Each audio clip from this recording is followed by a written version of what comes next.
Welcome back to LBD Library. Today we're diving deep into something we've been hearing a lot about lately. It's this idea of parenting through entrepreneurship. You've sent in a bunch of interesting sources on this, and I'm really excited to kind of dig into those with you, see what we can learn and maybe find some useful takeaways for our listeners. Yeah, it's a really buzzy topic for sure, and deservedly so. I think parents are starting to realize that entrepreneurship, well, it's not just about, starting companies and making money. It's really about teaching kids some pretty important life skills, skills that maybe traditional education isn't always hitting. Okay, so let's break that down a little bit. It seems like all the stuff you sent over, Yeah. it kind of points to this idea that, while school's super important, obviously, there's this growing gap between what kids are learning in the classroom Hmm. and what they're going to actually need to be successful out in the real world. Yeah, and what I find really interesting is that parents are starting to see entrepreneurship as a way to bridge that gap. It's almost like a hands-on, learn by doing kind of approach to building things like financial literacy, problem solving, resilience, all that stuff that doesn't always come through in a textbook. Yeah, it seems like it's not just about, filling in the gaps in education. It's also about creating these more engaging learning experiences, especially in a world that's so dominated by screens and, passive entertainment. Oh, absolutely. I mean, we've got to find ways to make learning active again, to make it exciting. And that's where this whole idea of home-based entrepreneurship comes in. It's about turning abstract concepts into actual tangible experiences. Like imagine, instead of learning about profit margins from a textbook, a kid's actually pricing out, their homemade cookies for a bake sale. I mean, that's where the magic happens. Right, so it feels like we're moving beyond just the classic lemonade stand here, which, Yeah. don't get me wrong, lemonade stands are great, but it seems like there's so much more to this. Totally. Lemonade stands, they're a great starting point. But they don't always capture the full potential of this whole approach. I think the real magic happens when parents tap into their child's unique passions and interests to find a business idea that really resonates with them. Yeah, I'm really curious about that process. So how do you guide parents towards finding that perfect fit for their kid? Well, it starts with observation and conversation. What are your kids already drawn to? What gets them excited? Are they obsessed with video games? Maybe there's an opportunity there to start a YouTube channel where they review games or even offer tech support. Are they super artistic? Maybe they could design and sell custom t-shirts online or, other crafts. I love that. It's about meeting kids where they are and, channeling their existing passions into something productive and meaningful. Exactly. It turns learning into an adventure. And that's when kids really start to engage. But it's not just about finding the right idea. It's about involving kids in every single step of the process, from brainstorming and planning Yeah. to, actually executing the idea and even dealing with the hiccups that inevitably come up along the way. Okay, so let's dig into that a little bit. What are some concrete examples of how parents can involve their kids in, those different stages of building a business? Well, one thing you could do is create a simple business plan together. It doesn't have to be anything super complicated, but it can help kids visualize their goals and the steps they need to take to get there. You can even make it visual with drawings or diagrams, especially for younger kids. I love that. It's about breaking down these potentially overwhelming concepts into bite-sized pieces that kids can actually grasp. Exactly. And don't be afraid to get creative with the planning process. You could have a family brainstorming session where everyone throws out ideas. Or you could even use online tools or apps to help visualize different aspects of the business. So it's about making it fun and collaborative, right? Absolutely. And once you have a plan in place, it's time to start putting it into action. And that's where the real learning begins. One of the big things that kept coming up in the research you sent over was this idea of financial literacy. So how do you bring that to life in a way that kids can really understand? I think a great way to do that is to give kids a budget for their business, even if it's a small one. Let them track their expenses, calculate their profits, and make decisions about how to reinvest their earnings. It's a really powerful way to teach them about the value of money and, the importance of making informed financial decisions. Yeah, it goes beyond just theoretical knowledge, right? They're actually getting real-world experience with managing money. Exactly. And don't underestimate the power of visualization. Using charts, graphs, even simple spreadsheets can help kids actually see the impact of their decisions, which makes the learning process a lot more concrete and engaging. This is all making so much sense, but I'm guessing there are going to be setbacks along the way, challenges that come up. So how do you guide parents towards helping their kids navigate those moments?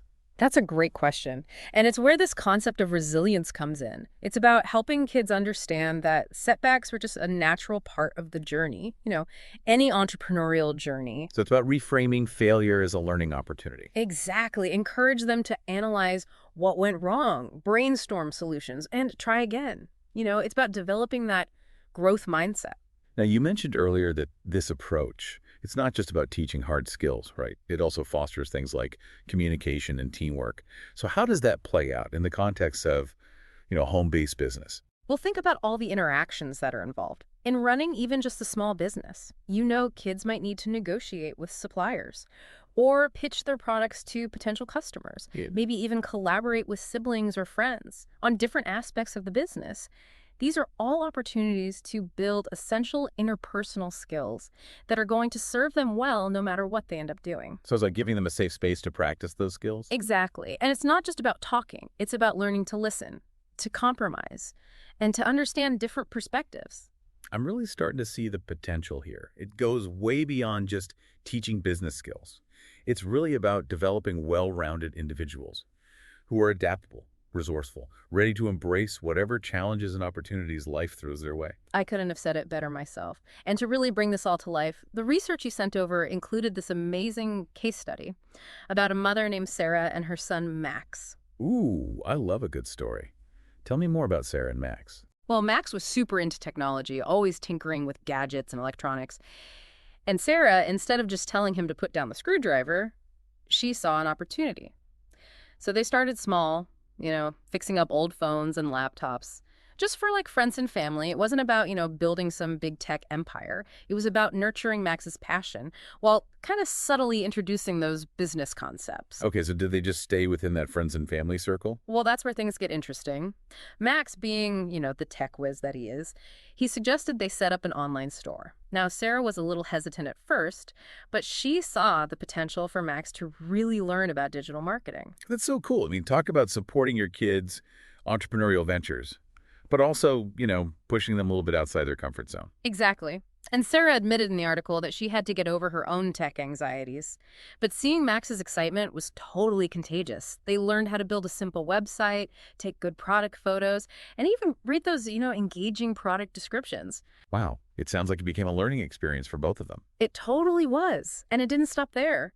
Max started researching how to promote their store on social media, experimenting with different platforms and strategies just to see what worked. He even found some free online tools to help schedule posts and analyze, how they were performing. Talk about a crash course in digital marketing. Yeah. So did Max end up becoming like a tech mogul? Well, maybe not a mogul just yet. But the experience had a huge impact on him. He not only developed all those valuable, technical and business skills, but he also gained this sense of accomplishment and confidence. That went way beyond just the business itself. Sarah even said she noticed a big improvement in his problem-solving skills and just his overall resilience. That's what I love about this whole approach. It's not just about the business. It's about how those experiences impact a child's development as a whole person. Right. And it's not just about hard skills either. The sources talked a lot about how this approach can really cultivate this sense of purpose and empathy in kids. Yeah, that's something I wanted to touch on. We've talked about the practical skills, but what about the ethical side of things? How do you encourage kids to be not just successful entrepreneurs, but also, responsible and ethical ones? I think it starts with incorporating those values into the family business from the very beginning. Like, for example, if your kid is making crafts, you could talk about, sourcing materials ethically or minimizing waste during production. So it's about leading by example. Yeah. And making those ethical choices part of the process right from the start. Exactly. You can also talk about, the impact their business is having on the community. Maybe they're providing a service that people really need, or maybe they're supporting other local businesses. By sourcing their materials locally. Right. It's about helping them see that bigger picture, that their business exists within this larger ecosystem. And don't forget about giving back. Encourage your kid to think about ways to use their business, to have a positive impact. Maybe they donate a portion of their profits to a cause they care about. Or maybe they volunteer their time to a local organization. I love all of those ideas. But let's be realistic for a second. I'm sure there are parents out there listening who are thinking, okay, this all sounds amazing. Yeah. But how do I actually find the time and energy for this? Yeah, that's a valid concern. I mean, parenting is already demanding, and adding, a business venture on top of that can feel really overwhelming. I think the key is to start small and find ways to kind of integrate it into your existing routines. So it's not about adding another item to your already packed to-do list. Right. It's about finding those little moments where you can incorporate these entrepreneurial lessons into everyday life. Like maybe you involve your kids in planning a family vacation and treat it like a mini business project. Or maybe you encourage them to sell some of their old toys online and then use the money to buy something they've been saving up for. Yeah, it's about making learning fun and relevant. Exactly. Now, another challenge that parents might face is dealing with, those inevitable setbacks. We talked about reframing failure as a learning opportunity, but it can still be tough to watch your kids struggle, right? Yeah. Oh, absolutely. It's natural for parents to want to protect their kids from disappointment. Right. So it's about finding that balance between support and autonomy. Be there to offer guidance and encouragement, of course, but resist that urge to swoop in and solve every problem for them. Let them make mistakes. Let them experience those natural consequences and learn from those experiences. So it's about letting them take ownership. Exactly. And sometimes the most valuable lessons come from those bumps in the road. And before we move on, I want to circle back to something we talked about earlier. We were talking about, finding that perfect business idea that aligns with your child's passions. But what happens if that passion changes? Or the business just isn't as successful as they hoped it would be? That's a great question. And I think it's important to remember that this is a journey, not a destination.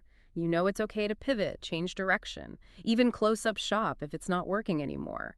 The real value is in the skills and experiences they gain along the way, not necessarily in how long the business lasts. Right, it's about focusing on the process, the learning the growth, not just the end result. Exactly. And those experiences, whether they lead to, what we traditionally think of as success, or even what we might call failure, they're going to shape their future in ways we can't even imagine. This has been such an insightful conversation. I'm already feeling inspired to start brainstorming some business ideas with my own kids. But before we wrap up, I'm curious how you keep the momentum going. Once you've started down this path, how do you make sure it stays engaging and interesting for kids over time? One thing that's really important is to encourage them to keep learning, help them dive deeper into areas that fascinate them within their business. Maybe they get really into marketing, or maybe they want to explore new technologies that could help them improve their operations. So it's about feeding their curiosity, giving them the tools to become independent learners. Exactly. And it doesn't always have to be, books and online courses. You can also introduce them to real-world experiences, take them to industry events, workshops, even just visit local businesses that are doing things they're interested in. I love that. It's about showing them that learning can happen anywhere. Exactly. And don't underestimate the power of mentorship. Connecting them with experienced entrepreneurs who can offer guidance and share their insights. Yeah, a mentor can provide that extra layer of support and inspiration. And we've talked a lot about the benefits for kids. But I think it's important to acknowledge that this approach can be really rewarding for parents too. Oh, absolutely. It's a chance to reconnect with your own sense of curiosity and creativity. You get to learn alongside your child, rediscover that joy of exploration. It's like stepping outside of your comfort zone as a family. Right. And who knows, you might even rekindle your own entrepreneurial spirit in the process. Well, this has been such an inspiring conversation. Thank you so much for sharing your expertise with us. It's been my pleasure. I'm always excited to talk about this stuff. For our listeners who want to learn more, we highly recommend checking out the book, The Power of Parenting Through Entrepreneurship. It's full of practical advice and inspiring stories that will really help you get started on this journey with your kids. And don't forget to visit lbdlibrary.com for more resources, interviews, and insights on digital marketing. Thanks for joining us today. We hope you've learned something new and are feeling inspired to unlock your child's entrepreneurial potential. Until next time, happy entrepreneuring.